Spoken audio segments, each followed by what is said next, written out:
Hello guys, welcome back to my channel Kakoli blogs. আজকে একটা নতুন ব্লগ নিয়ে তোমাদের সামনে চলে এসেছি। আজকে ইচ্ছা হলো একটুখানি আলমারিটা গোছাবো, কারণ সামনে পুজো চলে আসছে।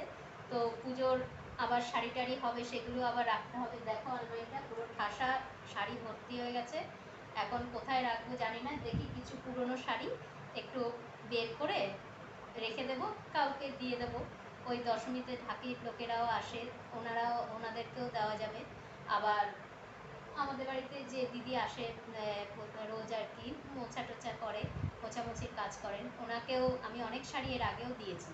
তা দেখি এগুলো গোছাই, দেখি কোন শাড়িগুলো দেব, সেগুলো আলাদা করে রাখি। তো তোমরা দেখতে থাকো। দেখো কত শাড়ি, পুরো আমি ঢেকে যাচ্ছি। আরও আছে যে সব শাড়িগুলো, এগুলো সব নামিয়ে আবার গুছিয়ে ঠিক করে রাখবো। কেননা মাঝে মাঝে একটু শাড়ি ওলট পালট না করলে শাড়িগুলো ভালো থাকে না, নষ্ট হয়ে যায়। সেই জন্য একবারে গুছিয়ে আবার ঢুকিয়ে রাখবো, সুন্দর করে সাজিয়ে, সেটা তোমাদের সঙ্গে শেয়ার করবো। দেখো এই ভারী যে শাড়িগুলো আর কি, সেগুলো একটা সাইডে রাখবো ভাবছি। তাহলে কি হয়, মানে গর্জাস শাড়ি যেগুলো, সেগুলো বিয়ে টিয়ে মানে অকেশনে পরে যাওয়ার মতো, সেই শাড়িগুলো একটা সাইডে রাখলে চট করেই খুঁজে পাওয়া যায়। আর যেগুলো নর্মাল ধরো এদিক সেদিক যাওয়ার জন্য, সেগুলো একটা দিকে গুছিয়ে রাখবো। তাহলে হয় কি, চট করেই পাওয়া যায় জিনিসগুলো। তা গুছাচ্ছি। দেখো এই এই শাড়িটা যেমন একটুখানি ভারী হচ্ছে, সেটা এই দিকের আলমারিতে রেখে দিলাম, এই সাইডটা। আর হালকাটা আবার রাখলাম হচ্ছে নিচের দিকে। হালকাটা, এই হালকা শাড়িগুলো সব নিচের দিকে রেখে দেবো, তাহলে পরে আমারও সুবিধা হবে খুঁজতে। এই যে এগুলো যেমন হালকা হালকা ফুলকা শাড়িগুলো সব নিচে রাখবো।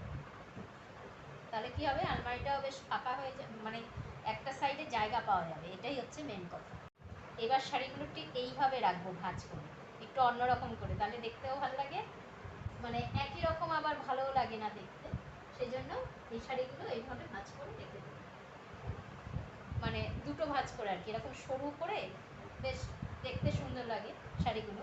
এই যে এইভাবে এই করে, এইভাবে ভাঁজ করে, আরেকটা লম্বা করে এরকম দুটো ভাঁজ করে নিয়ে তারপরে এরকম করে রাখলে না দেখতে বেশ সুন্দর লাগে, আমার তো খুবই ভালো লাগে।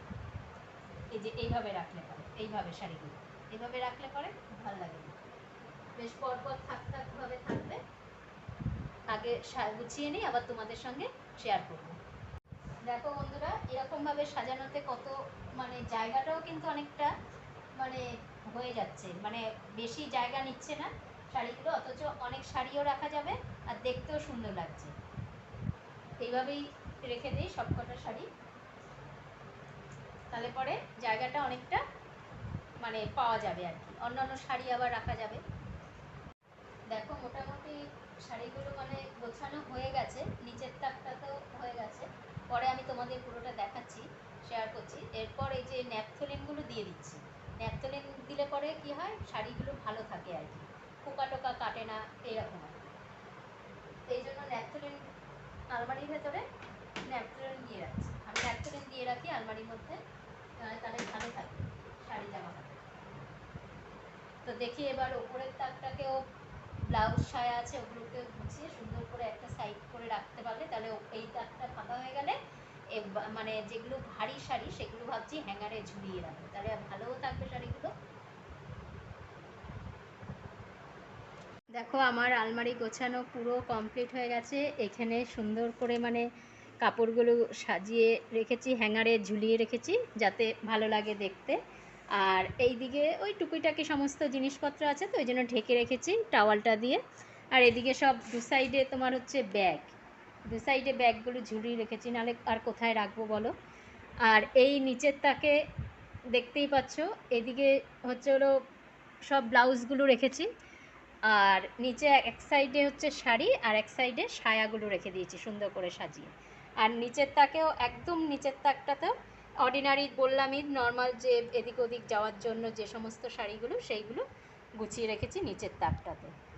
তা আজকের মতো এখানেই ভিডিওটা শেষ করলাম, আবার তোমাদের সঙ্গে পরে অন্য ভিডিওতে শেয়ার করব। তো টাটা।